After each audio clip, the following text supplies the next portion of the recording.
Welcome to Moments with Marianne. Allow me to interrupt your train of thought with something that may be one of the most interesting things you'll hear today. This is Marianne Pastana, and we're here today with special guest, Shamini Jain, and she's here to share with us her new book, Healing Ourselves, Biofield Science and the Future of Health. Now, Dr. Shamini Jain is a psychologist, neuroscientist, and social entrepreneur. She's the founder and CEO of the Consciousness and Healing Initiative, otherwise known as CHI, which is a collaborative accelerator that connects scientists, health practitioners, educators, and artists to help lead humanity to heal ourselves. Her pioneering research in meditation, biofield healing, and psychoneuroimmunology has been featured in Time, U.S. News and World Report, and CNN. So let's welcome to the show, Dr. Shamini Jain. Thank you. It's such an honor to be here. And what an honor it is to have you here and to talk about this book. I got to tell you, I got the book, then I was like, oh my gosh, I've got to get the audiobook. And I can see why people are just falling in love with this. And congratulations, by the way, on your Nautilus Award. Thank you. Yeah, that's a big honor. I'm real excited about that and excited for the positive feedback on the book. Yeah. Why don't we start, I guess, from the beginning and what inspired you to even follow the path that you are on? Because, you're a scientist. You've got all these great, these titles that you've really worked hard for. So what made you go in that direction?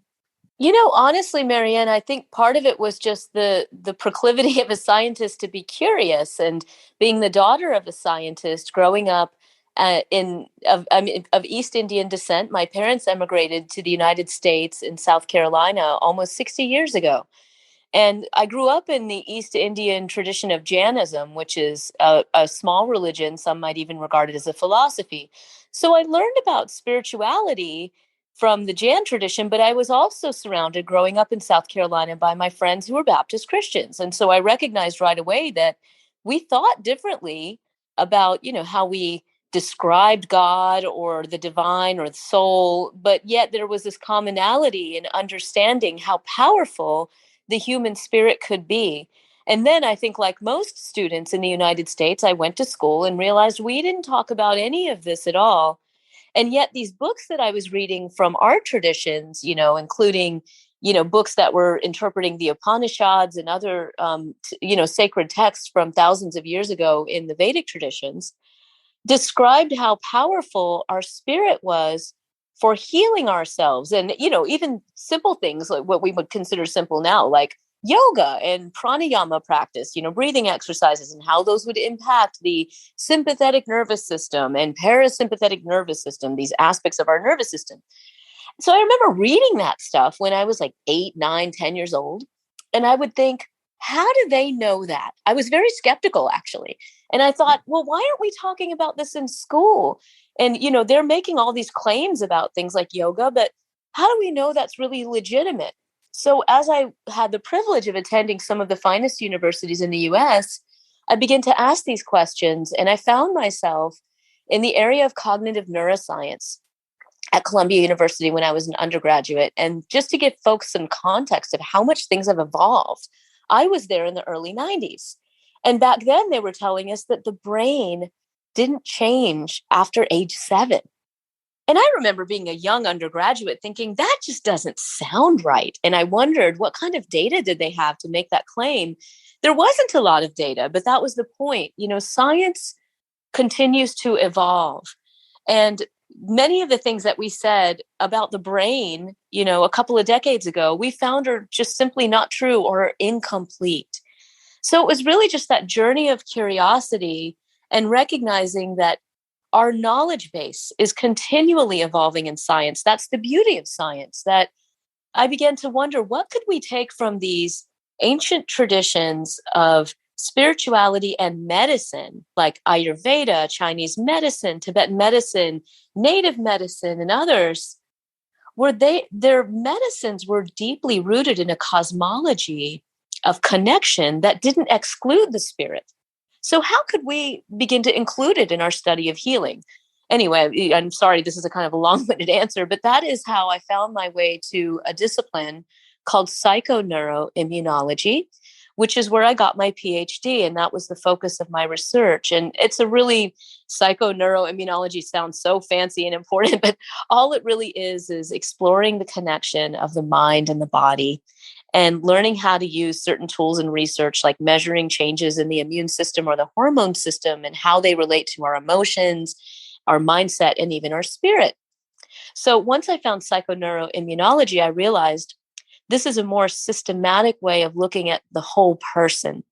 And I bet we could use these tools to study things like energy healing, spiritual healing, these time honored traditions that have been around where people are anecdotally making lots of claims about their pain being reduced, their mental well being being enhanced, even their immune systems being enhanced. So I said, let's start using these tools to start exploring these practices and what they could mean for our health and healing on a global level. Well, I'm so glad you went through that because it makes sense when you look at how, just this curiosity you've had has really kind of been the driving force into asking these questions. And yeah, I remember when they were talking about, the brain doesn't regenerate, it doesn't do this, it doesn't do that. I remember hearing about that. And, I think even back then I was like, well, that's kind of odd, Yeah. Anyone who's had lived experience, right, and some self-reflection knows that some of the claims that are sometimes made by science don't fit our experience. And that's fine. Not all of them do. We do science for a reason. We do it to replicate. We do it to really investigate. And yet we all have to remember, and I think the pandemic has taught us this quite well, our methods of investigation, as well as what we find out, are continually evolving. Another example is, we now know that there are lymphatic microvessels in the brain. 60 years ago, we didn't even think the immune system was connected to the brain. Now there are Nature papers, which, Nature is one of the top scientific journals of the world, showing how there are actually lymphatic microvessels in the brain, that the immune system is very much present in the brain. Not only does it connect in peripherally in many ways. So, 60 years ago, we thought that was impossible.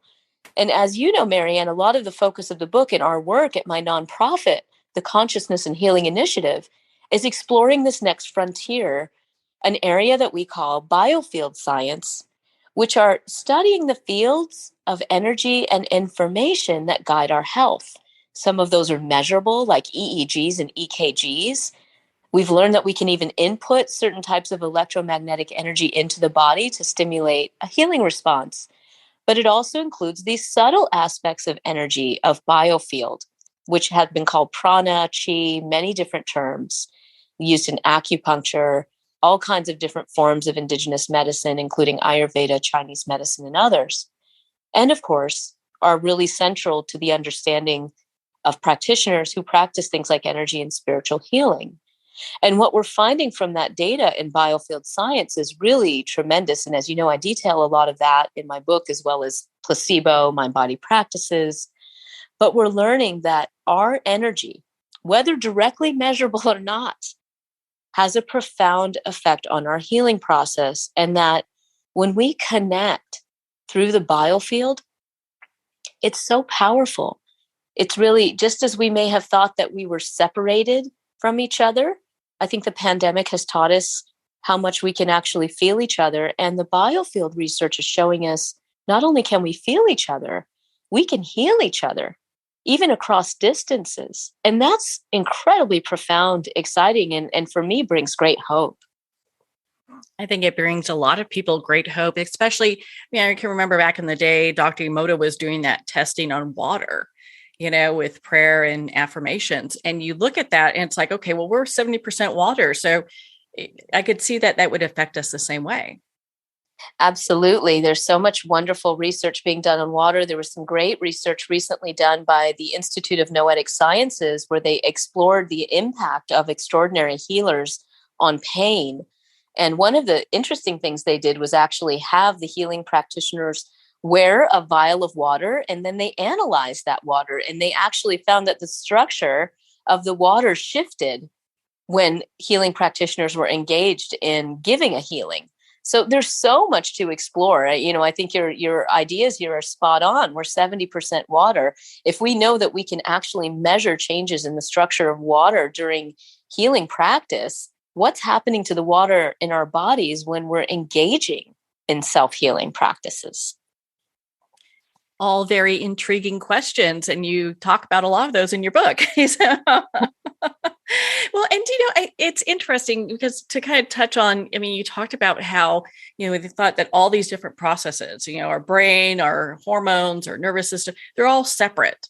So what's that missing link? What have we been missing there? Yeah, I mean, it's really interesting because the founding fathers of psychoneuroimmunology, one of them was Bob Ader. And he has a beautiful quote, which I think I put in my book. And essentially what he said was, disciplinary boundaries and the structures they create are actually fictions, meaning that we create these concepts of things like the immune system, the hormonal system, and we put all these things in boxes, and we've been taught to think that those are separate because it's more convenient for us as scientists to just focus on one thing. Doctors tend to specialize in a certain area. We study the heart or we study the brain, but the problem has been that we don't engage enough in multidisciplinary discussions and learning. So surely it makes sense that we want to specialize as doctors maybe in a particular organ system, but that doesn't mean that that organ system doesn't talk to another.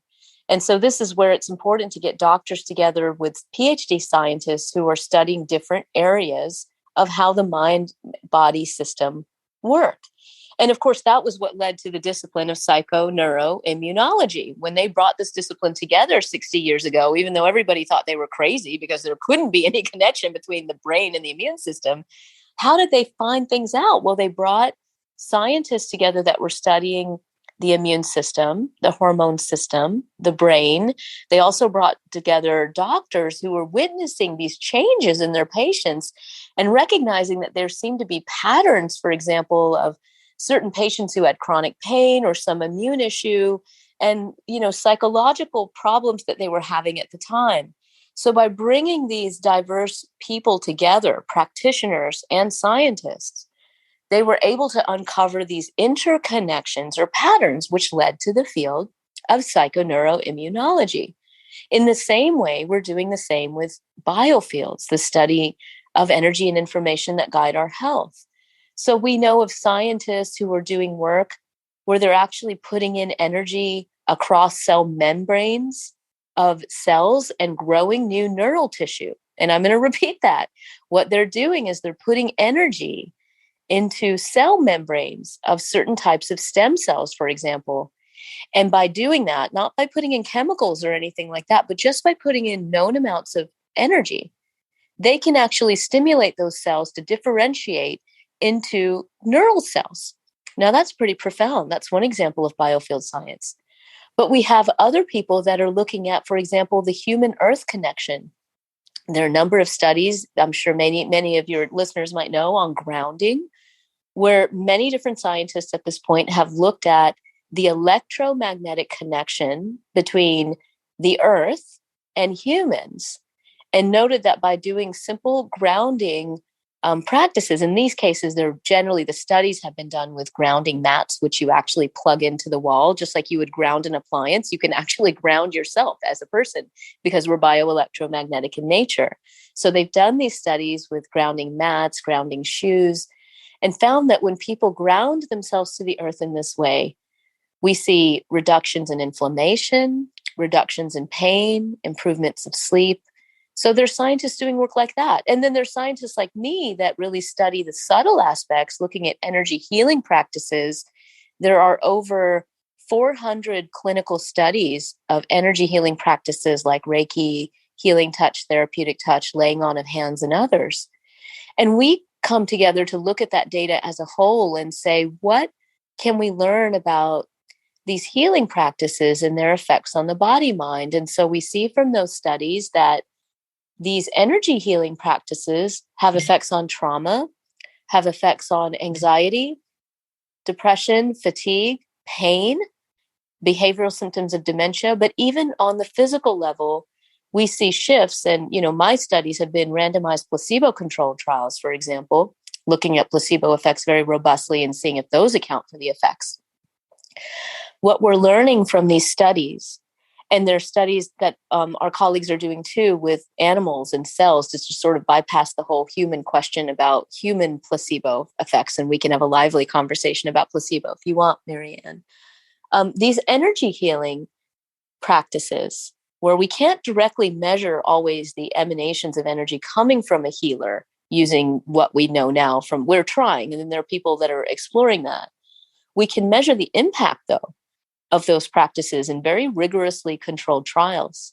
And we see effects all the way down to cell signaling in the body, to reductions in tumor spread in mice, for example, and even reductions in tumor size in these animal studies, reductions of inflammatory cytokines related to tumor spread and migration.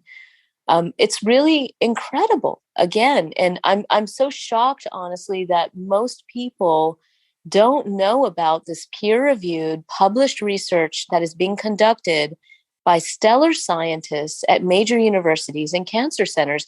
This is why I wrote the book, because I want people to know, of course, I've done my own studies, but what we need to do now is become aware of the growing body of evidence behind the impact of human consciousness on healing, how very real it is.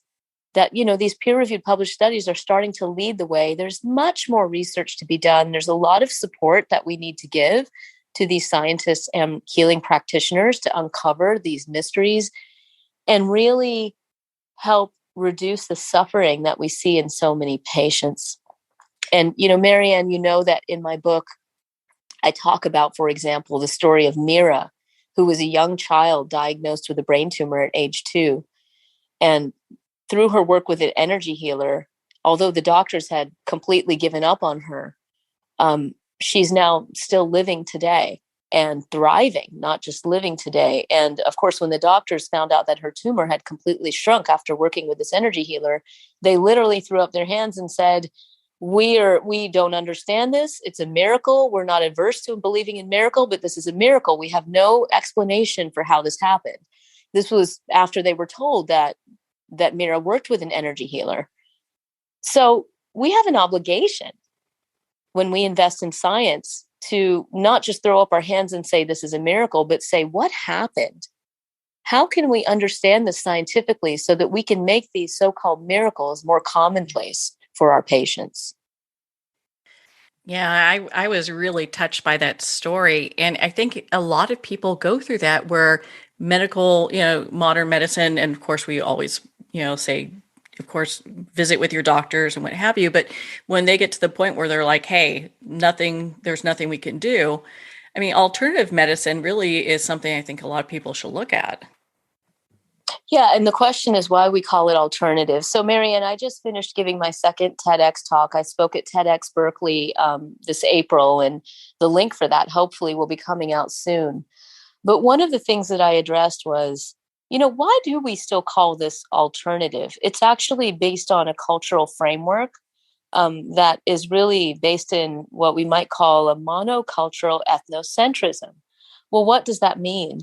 We call these holistic practices alternative as opposed to mainstream because we've adopted one way of looking at the mind body through, let's say, the allopathic model, which has actually not been around that long when you compare it with the indigenous forms of healing.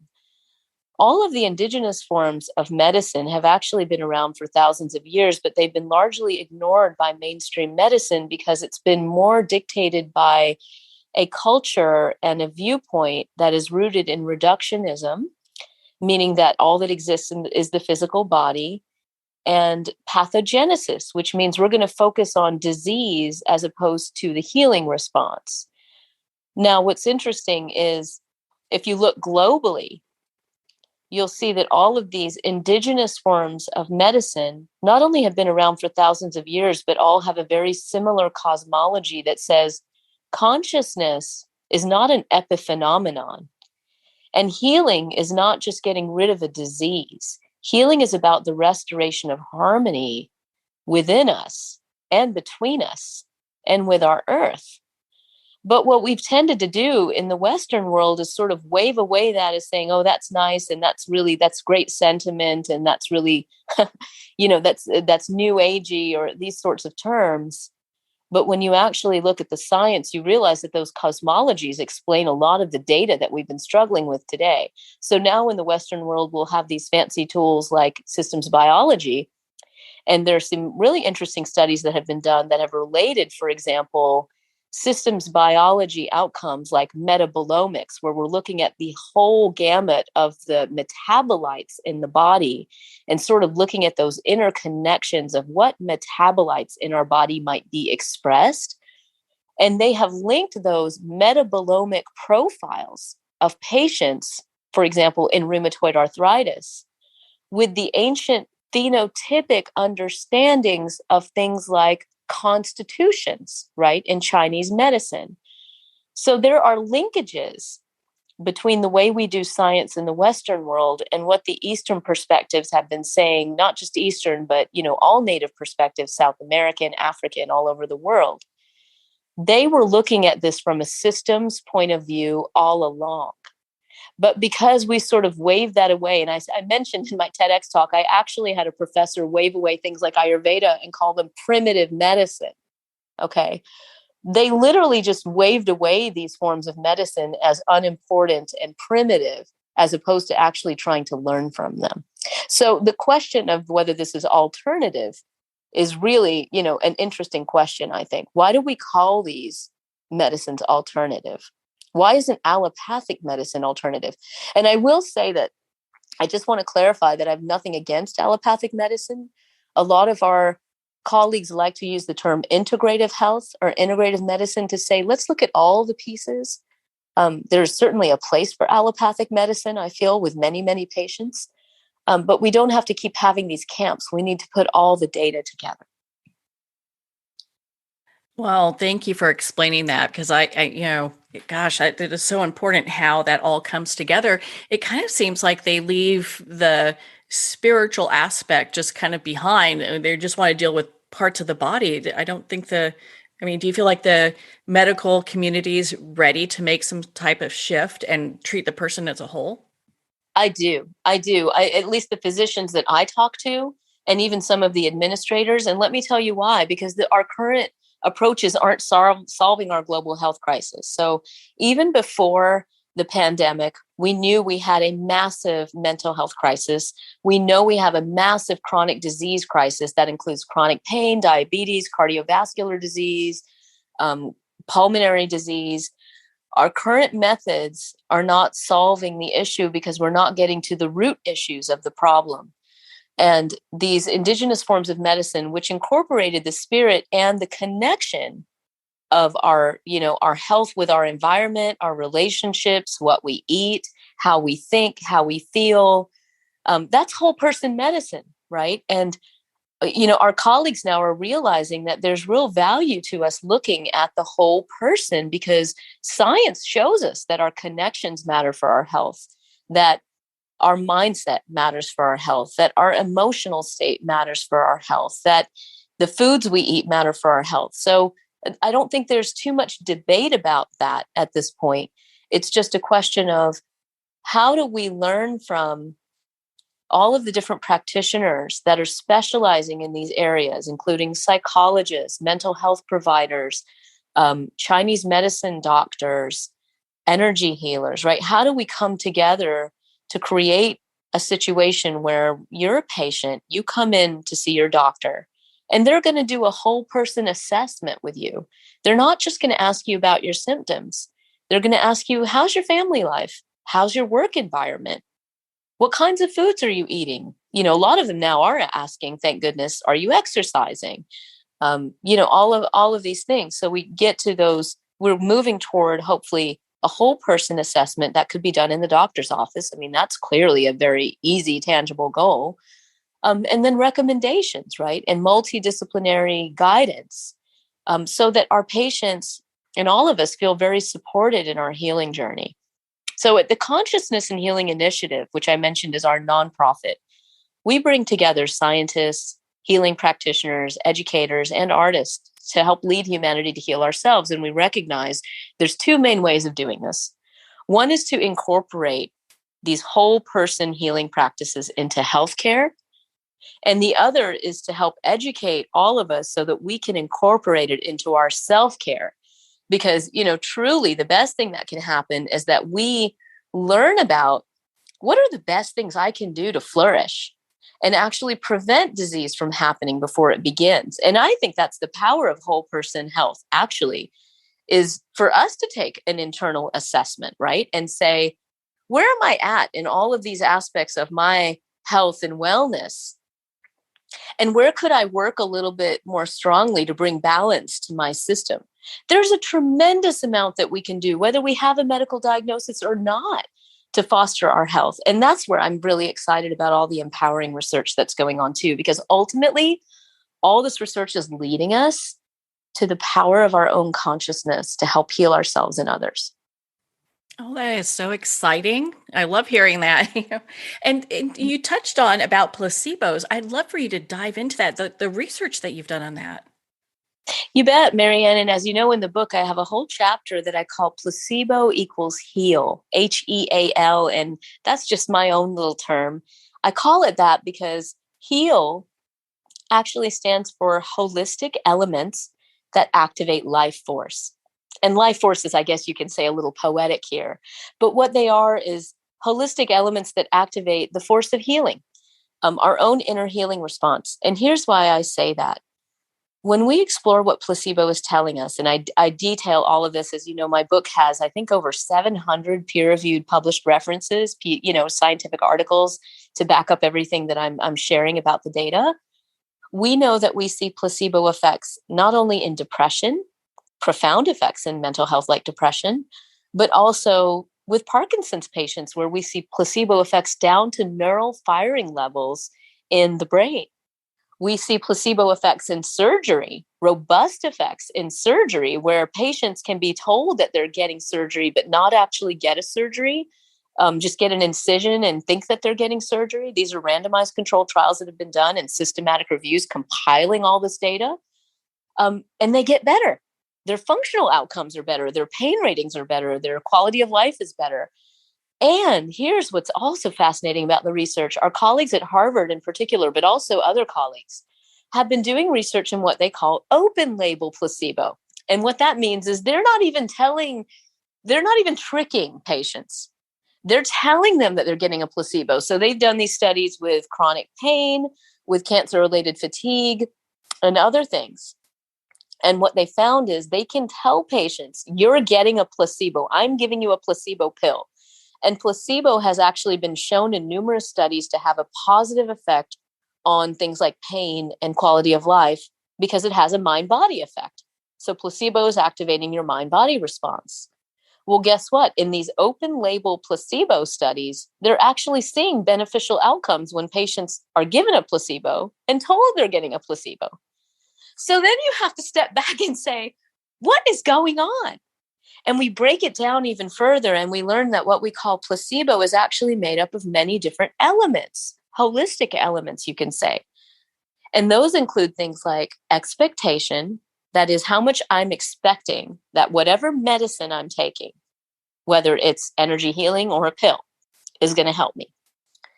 Conditioning, which is just sort of the mind-body learning system. And that's something like, let's say I've gotten a massage before and I had a really good experience. The chances are the next time I just get on that massage table, even before I have the massage, my body mind is going to start moving into a relaxation response because it has a memory of having a positive experience last time. That's conditioning. So that plays a role. Relationship plays a huge role. We see a number of studies that show that when our doctors respond to us positively and believe that we're going to get better and they're more friendly to us, our recovery from even things like the common cold will actually improve and speed up. Relationship plays a huge role in our healing. And so does ritual. And we see ritual in everything. Whether we go to the doctor's office, check into the front desk, doctor with a white coat comes in, a nurse comes in to take our vitals, that's all ritual. So are, rituals and indigenous healing practices where we might light sage or incense or pray, different things. Those are all rituals. They set the tone for our body mind to open to a healing response. So in my book, the third part of my book is called The Healing Keys. And what I've done is I've distilled down what we've learned from placebo, mind-body science, and practices like meditation and energy healing to say, with all of this stuff that we've learned, how can I actually make that actionable for myself every day? So I kind of give a step-by-step process, which I call the healing keys. It's part 3 of the book. So for those that are kind of interested in the science, but really interested in what to do, you want to go to part 3 because that's where we really outline really key steps. We don't have to be adept meditators. We don't have to be bona fide energy healers in order to take advantage of what we know. It's very super simple. We just have to dedicate a little bit of time to our own healing every day. And this can be as little as 15 minutes to start with, if that's what we have. We start with where we are, but if we just help to create a little bit of structure and process, we'll see those gains. I mean, I've had people reach out to me and say, I started creating my healing ritual based on what you explained in the book, and I'm seeing such a difference already. And they've created little healing spaces in their offices, like wherever they can, right? And just engaged in those 15-minute practices, they can make such a difference.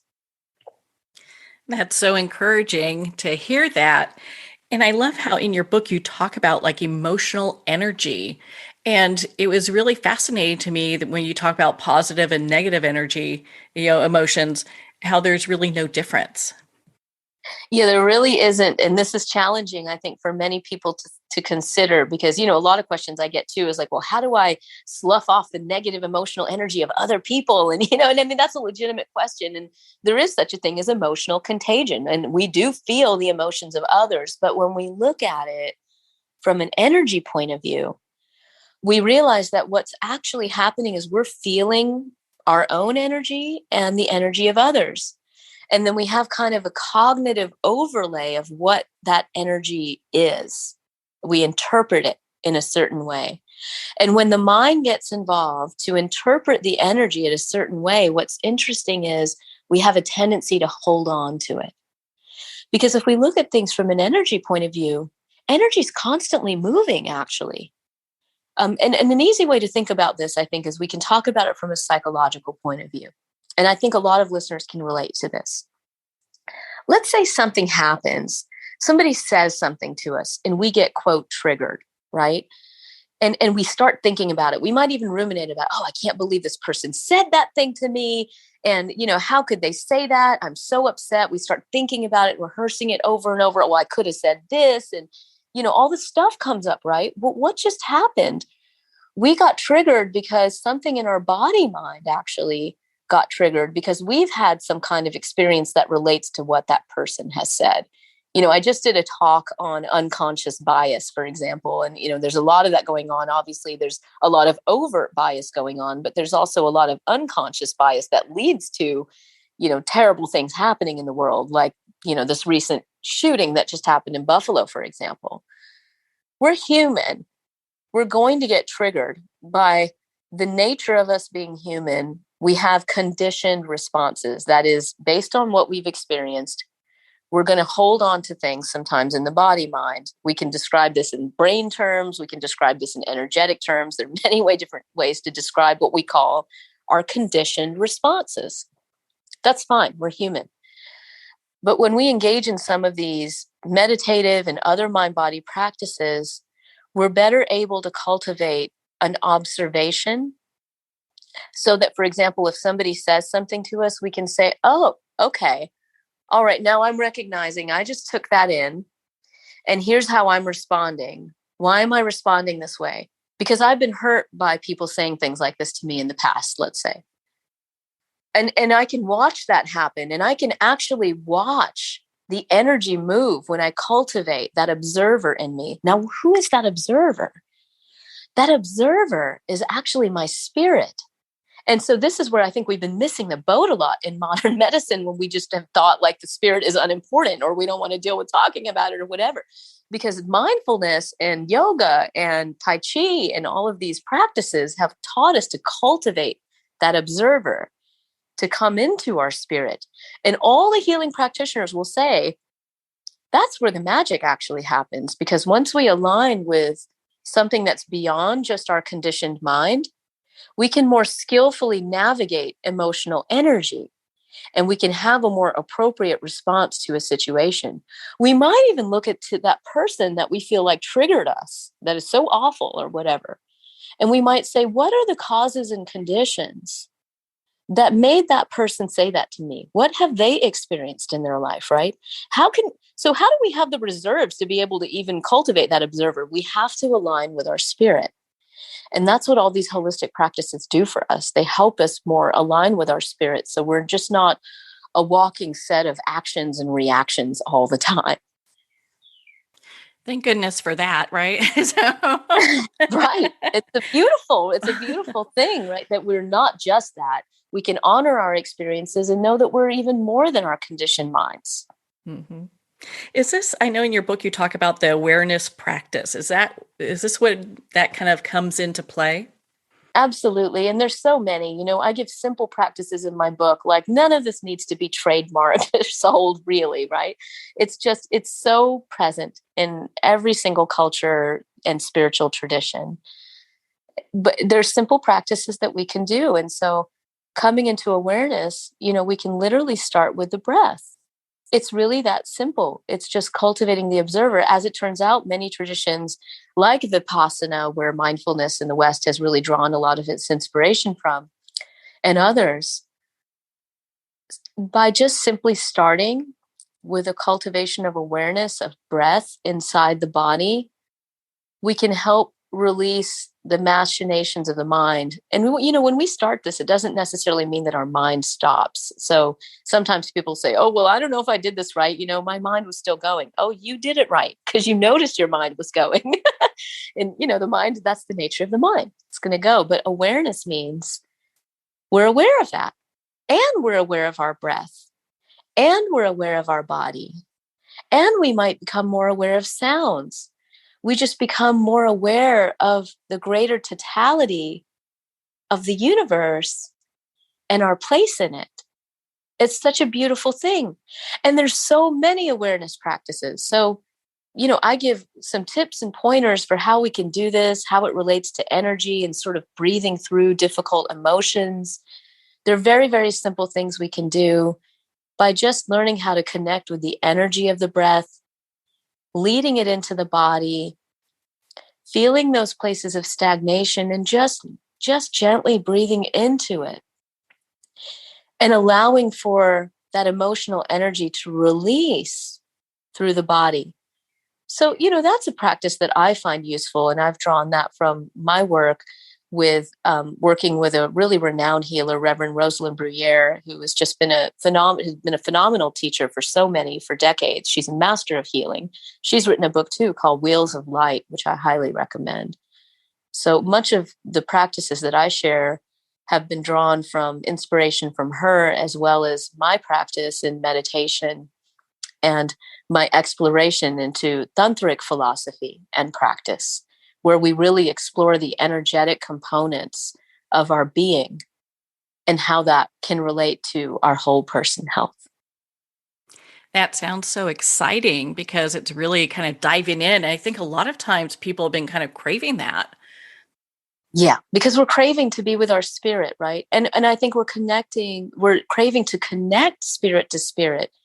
And this is, if we kind of take a broader view and look at what's happening in our times, there's a lot of division, there's a lot of violence, there's a tendency to engage in either or thinking, whether it's about medicine or politics or religion. And this is sort of the human test of our times, which is, can we actually step inside our larger selves individually and collectively and notice that we're part of a larger whole?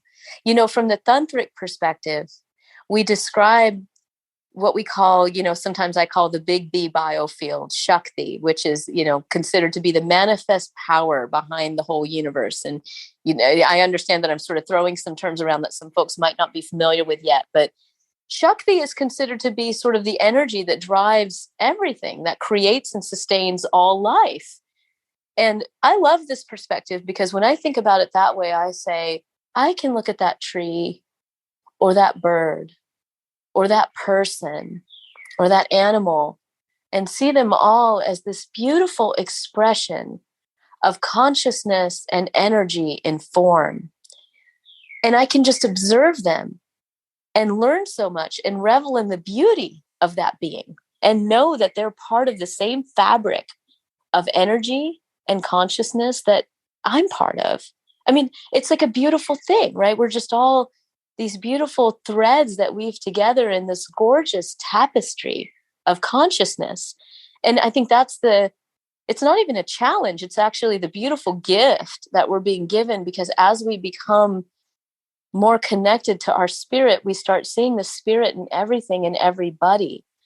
And then when we are able to do that, we're actually able to hold the space for the trauma to unleash itself and unwind itself, because we can't just bypass. We can't just say, oh, okay, we're all part of the same fabric of consciousness. If, we understand you've got problems, get over on them. No, like, there's, that's not going to happen, right? We have to actually be able to hold that space for the healing to happen on a personal and societal level, so that we really truly can come into that mutual respect and learn how to come into creating a world that fosters equity, not just equality, but also equity, right?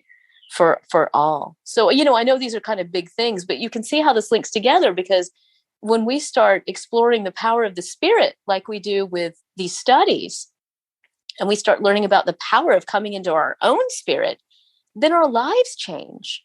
Our society changes, right? And we're in desperate need of societal transformation right now.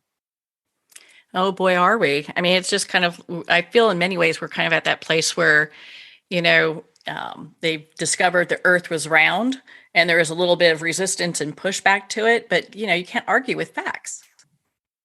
Well, no, you can't. And facts, are science, it's data, but I also want to encourage us all to be our own data gatherers, really cultivate that inner observer in us, and kind of watch and say, wait a minute, what happened? All of a sudden I'm in a bad mood. What just happened before the last hours before all of a sudden I became in a bad mood? And just sort of observe the trajectory of causes and conditions that lead us to how we are feeling in the moment. Because as we kind of cultivate our own inner scientist, we'll be able to create better self-prescriptions for our own health. And then when we do that, we can start doing that on a more massive scale with our societies. But it starts with us. Yeah, really asking those questions, which has me asking you, what is the link between creativity and vitality? Oh gosh, do we have another hour of time? So, I put you on the hot seat. Sorry. No, I love this. I'm so glad you asked, because I'm so passionate about that. I'm just so enthusiastic about this, because I often meet people that say, well, I'm not really creative. I used to play an instrument or draw, but I didn't really get to create space for that in my life. The data is actually clear. We're all creative beings. And by the very nature of us being alive, we are embodiments of creative energy. Okay, that's the spiritual perspective. And the scientific perspective shows us that even when we engage in everyday creativity, it doesn't have to be writing an entire symphony or even painting a whole painting or writing a book. If we engage in everyday creativity, which can include things like cooking a cool meal or journaling or simply singing while we're cooking or dancing around the house, that will actually up-level our mood and improve certain aspects of our immunity and, again, our hormone system, because all these things are connected. So by increasing our abilities to give ourselves space to allow creativity to come through us, we will see healing effects. And this is a lot of the work that I do in my in-person workshops. I have a couple coming up in June. We're doing this beautiful event in Sedona with my dear friends, Greg Braden and Anita Morjani and Bruce Lipton and myself. We're going to be engaging in a lot of fun creative practices as well as other things. I'm also teaching at Esalen Institute in Big Sur in July, because when we get to come together in creative community, it's amazing. We do these really fun exercises where we'll get together and just sort of flow together in ways that people at first are like, oh, I can't do that. And then all of a sudden they're like spitting out poetry and they didn't realize they could do it. I mean, it's really amazing to witness the transformation that happens for folks. So I encourage everybody, if you consider yourself a creative person, bravo, and just make sure that you're making space for that. Even just, again, 15, 20 minutes a day, if you can, sing in the car, do whatever you can. And if you haven't considered yourself a creative person, I'd like you to reconsider that and then explore what you might be interested in doing creatively, whether it's something you did before or maybe something totally new. Maybe you want to take a sculpture class or, just create mosaics or collages or whatever. Just allow that space for yourself, because the data is pretty clear. If you engage in creativity every day, you will up-level your health. I appreciate you sharing that, because a lot of times I kind of got from your book is sometimes it's about community as well. Being in right community helps us kind of get to the place we want to be. It really does. And as a psychologist, I don't know if I mentioned to you, but I'm a clinical psychologist. We sometimes laugh because if you really look at a lot of the data for psychotherapy and even things like mindfulness, and you look really hard at the data, you realize that while some of these therapies and mind-body practices are very powerful, when you compare them with social support groups, there's no difference. Which, again, doesn't mean that they don't work. It means that social support is just as powerful. So coming together in groups and sharing is incredibly powerful. And of course, that's a biofield effect as well, because we're all amplifying our energy for change. What do you want people to take away from your book, Healing Ourselves? The most important thing is to know, and especially for patients, I want all of us to know that, first of all, there is hope, that we are evolving our understandings in science and medicine, and that we do need to invest in the healing research. It's very important. These people are not getting the research dollars they need to carry out the work. And so the research needs to be supported. So as a messenger of that field, I want people to know that and know how real the data is.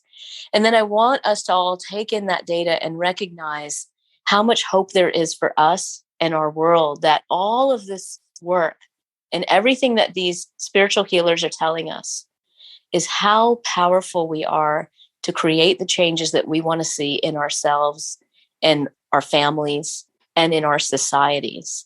And so I want us to really rest in that joy, because right now there's a lot of news and information that makes us feel despondent, right? And rightfully so. There's some things we need to deal with.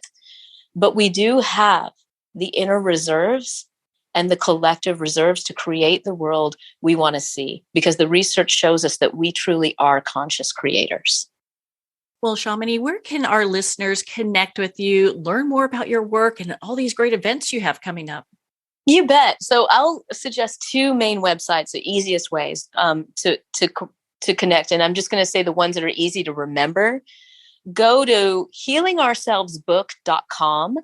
Healingourselvesbook.com will take you to the page of my website where you'll learn more about the book and testimonials, and also be able to claim a lot of really cool free bonuses, including meditations, interviews, free ebooks on Biofield devices. So if you're interested in the book, go to healingourselvesbook.com.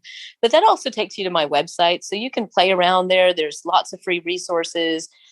There's, talks and workshops, so you can see all the places virtually and in person that I'll be sharing and teaching. I'd love to connect. And then go to webinarsonhealing.com. Webinarsonhealing.com will take you to our nonprofit website, the Consciousness and Healing Initiative. And we have free webinars on healing every month with leading lights. So coming up in June is Greg Braden On the first Friday of every month, generally, we have live dialogues with these master teachers, healers, and scientists to share with us what they've learned about healing. And it's totally free. And it's a great resource and a wonderful way to connect with people. So please do go to webinarsonhealing.com to get connected in with the Chi community. Well, Shamini, thank you so much for taking the time to be on the show with us here today. Thank you, Marianne. I really appreciate it. Thanks for your time, and thanks everyone for listening. Well, thank you, Dr. Shamini Jain. It has been such an honor to spend this time with you and to talk about your new book, Healing Ourselves, Biofield Science and the Future of Health. Healing Ourselves is available at Amazon, Barnes & Noble, and everywhere books are sold. And if you don't see it on the shelf, ask for them to order it. And of course, support our indie bookstores.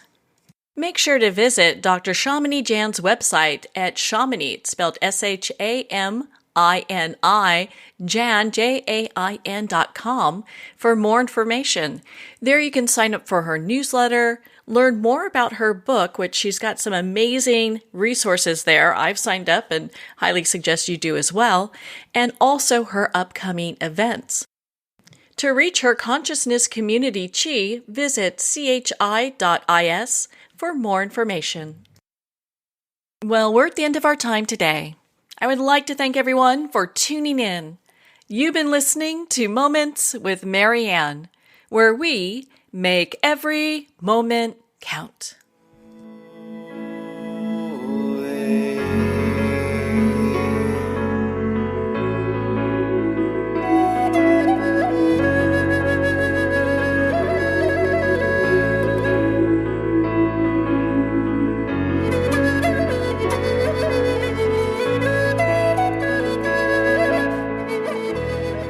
In a single moment, your life can change. Moments with Marianne is a transformative hour that covers an endless array of topics with the best of the best. Her guests are leaders in their fields, ranging from inspirational authors, top industry leaders, and business and spiritual entrepreneurs. Each guest is gifted and a true visionary, a recognized leader in her own work, and while teaching others to develop, refocus, and grow, Marianne will bring the best guest and sometimes a special surprise. Don't miss this. You never know just which moment will change your life forever.